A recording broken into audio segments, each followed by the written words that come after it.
তো ইউসুফ জুলেখা সিরিয়ালটি দেখেননি এমন মানুষ পাওয়া খুবই দুষ্কর।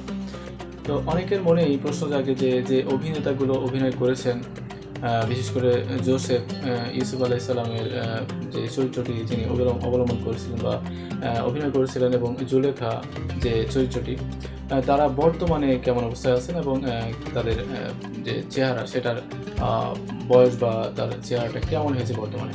তো সেটাই এই ভিডিওটি ইন ডিটেলসভাবে তুলে ধরবো। অবশ্যই পুরো ভিডিও জুড়ে থাকবেন এবং আপনার চ্যানেল নতুন হলে অবশ্যই চ্যানেলটি সাবস্ক্রাইব করে দিয়ে আমাদের সাথে থাকবেন। আশা করি। ধন্যবাদ।